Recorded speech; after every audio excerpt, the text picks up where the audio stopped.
Welcome back, everybody, to another episode of Inside Boxing Live. You know the usual suspects. I am Dan Canobbio. He is the former WBO 140-pound champion down in South Florida, the pride of Boca Raton.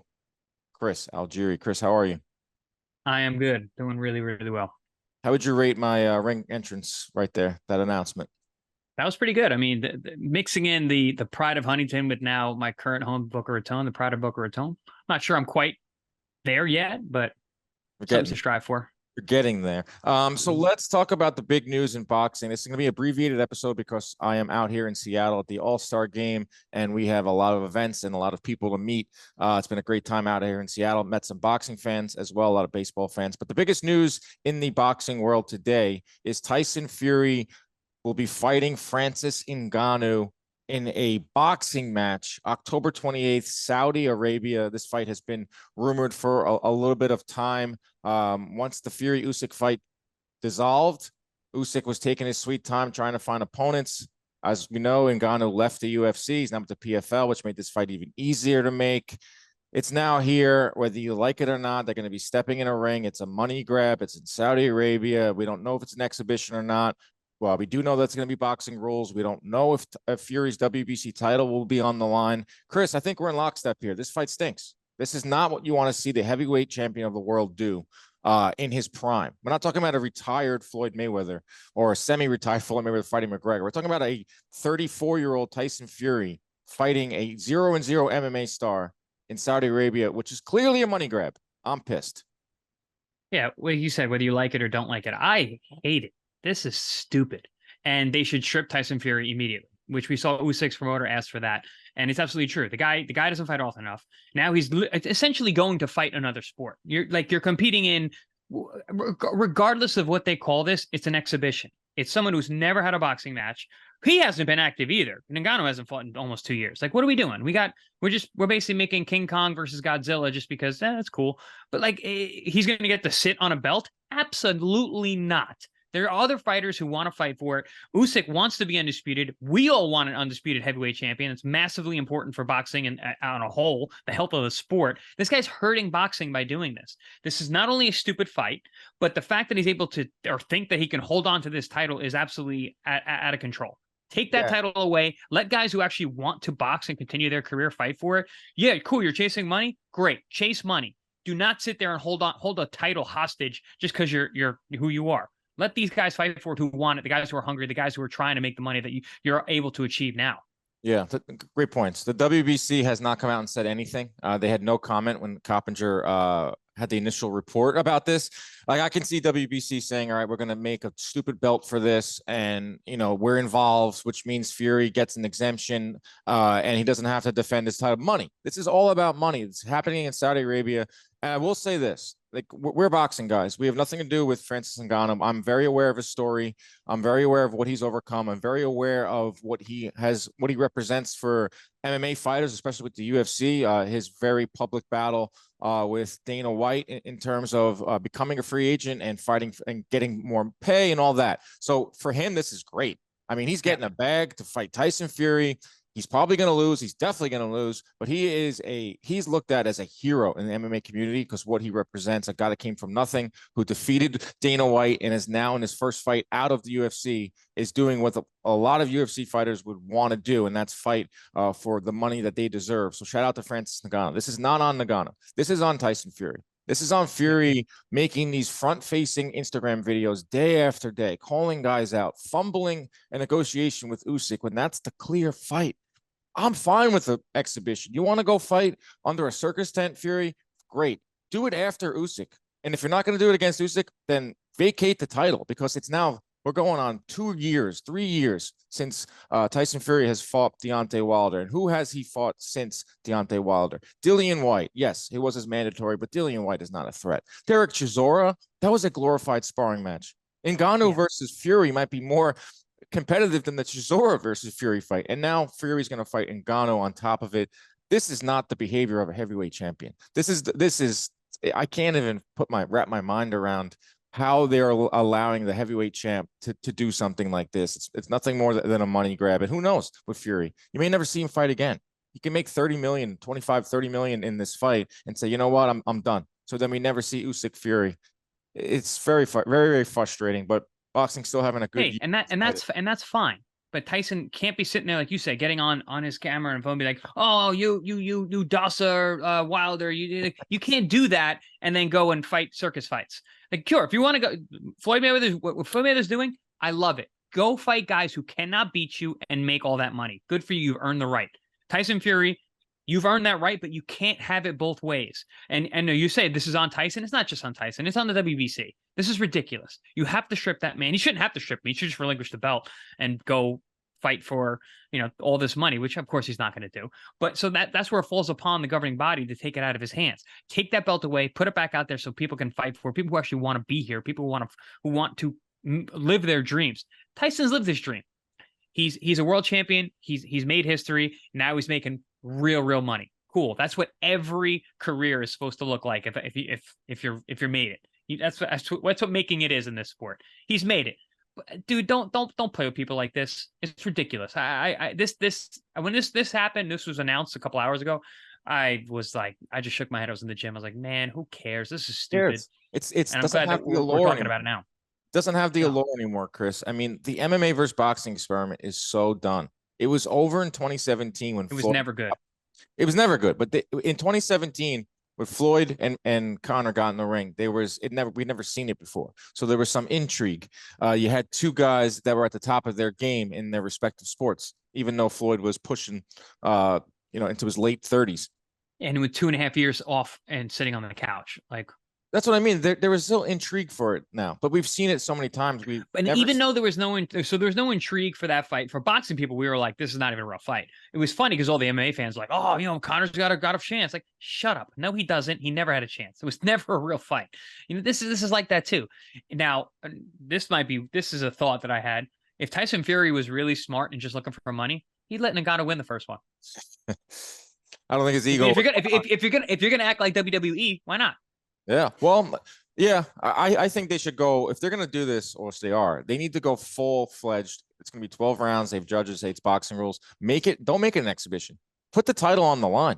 Like, make this. That's the only way I think that you can even get the people that are on the fence into this fight. Go all out. Fury, if you're going to go ahead and make this big amount of money to fight a guy that's never stepped in a boxing ring before, you might as well put your title on the line too, to add a little something to this. Because I don't think boxing fans are into this. I think MMA fans are slightly into it because they root for Ngannou. I don't know exactly who is going to buy this fight. Maybe casual fans.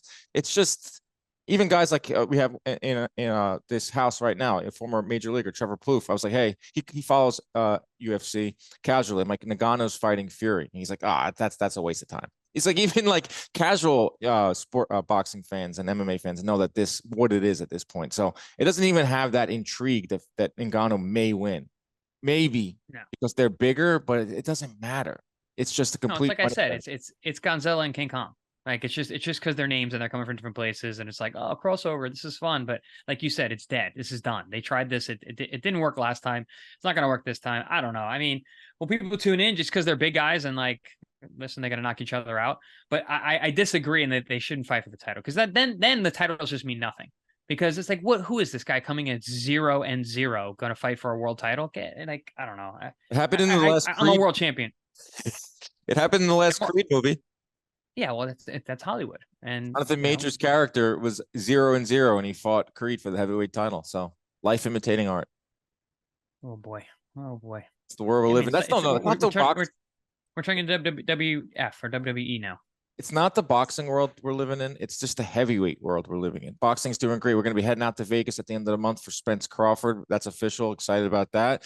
But you always heard it. You said it before. I've heard this as long as I've been alive. Like, as boxing goes, the heavyweight division goes, boxing goes. That's not the case anymore. Boxing is doing just fine without the heavyweights. And kudos to killing it, Anthony Joshua, for staying active and taking fights. Yes, Dillian White's passed it, but AJ's in line to fight 3 times this year. Usyk's fighting Dubois. We don't want to see that fight, obviously, but they're at least taking on real threats. You got the heavyweight division's a mess, but we have some guys that are actually stepping in the ring, and at the end of the year, we're going to see Wilder and AJ, all things considered. But then you got Fury running rogue with the belt, and he is considered the best heavyweight of them all. I'll say this. I love Tyson Fury inside the ring. And I think you can agree with that too. I love watching him fight. I think it's brilliant. The guy's 7 foot and can move like a welterweight. It's the minute he steps out of the ring, he's insufferable.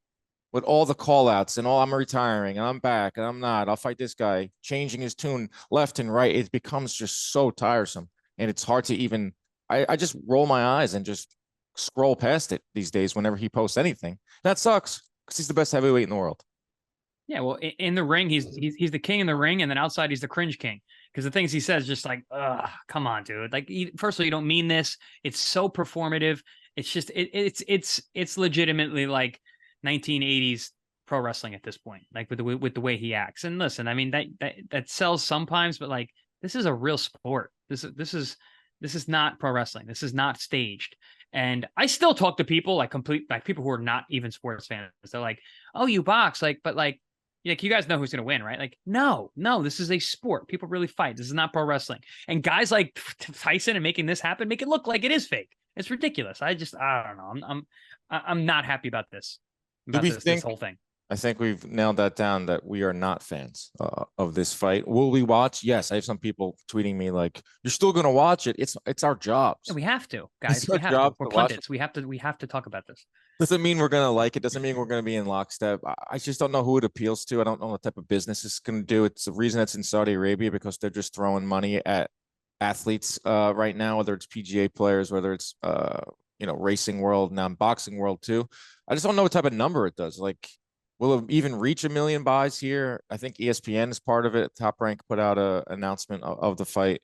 I don't know. The only intrigue I can find, optimistic Dan here, trying to find something, is that it's like heavyweights.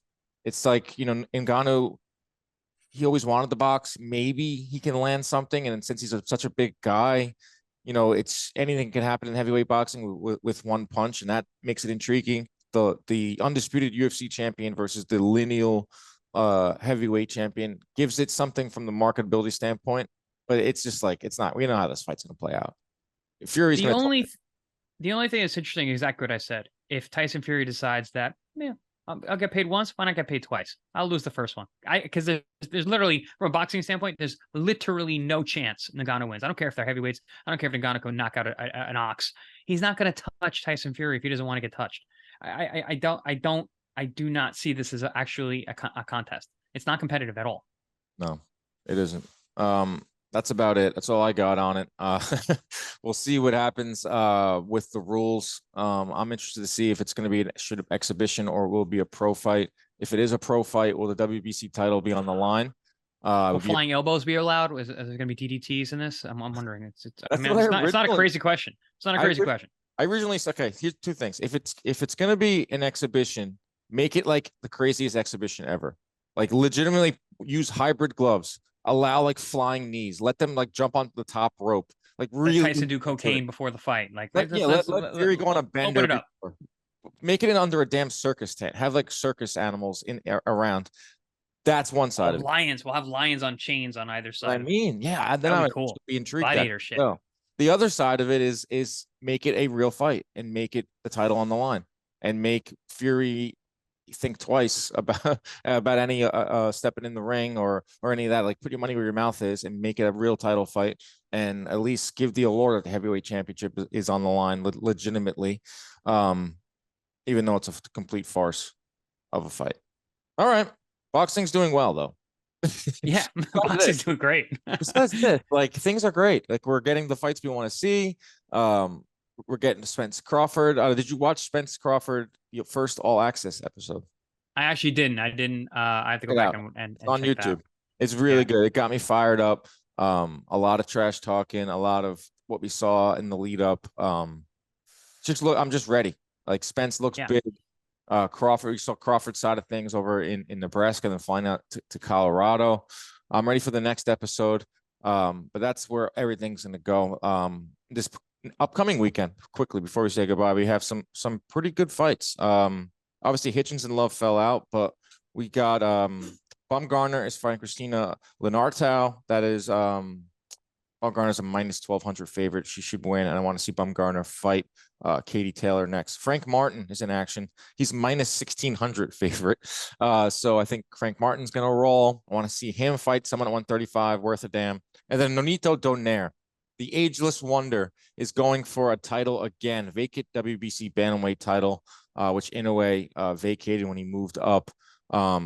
Competitive fight, most competitive fight of the weekend, minus 155 in that one. So good weekend of fights. We'll be back for Inoue Fulton as well. I think we're going to do something for that, maybe a little live stream, and then all things Spence Crawford. Thanks for tuning in. Chris, you have any final words for the folks out there?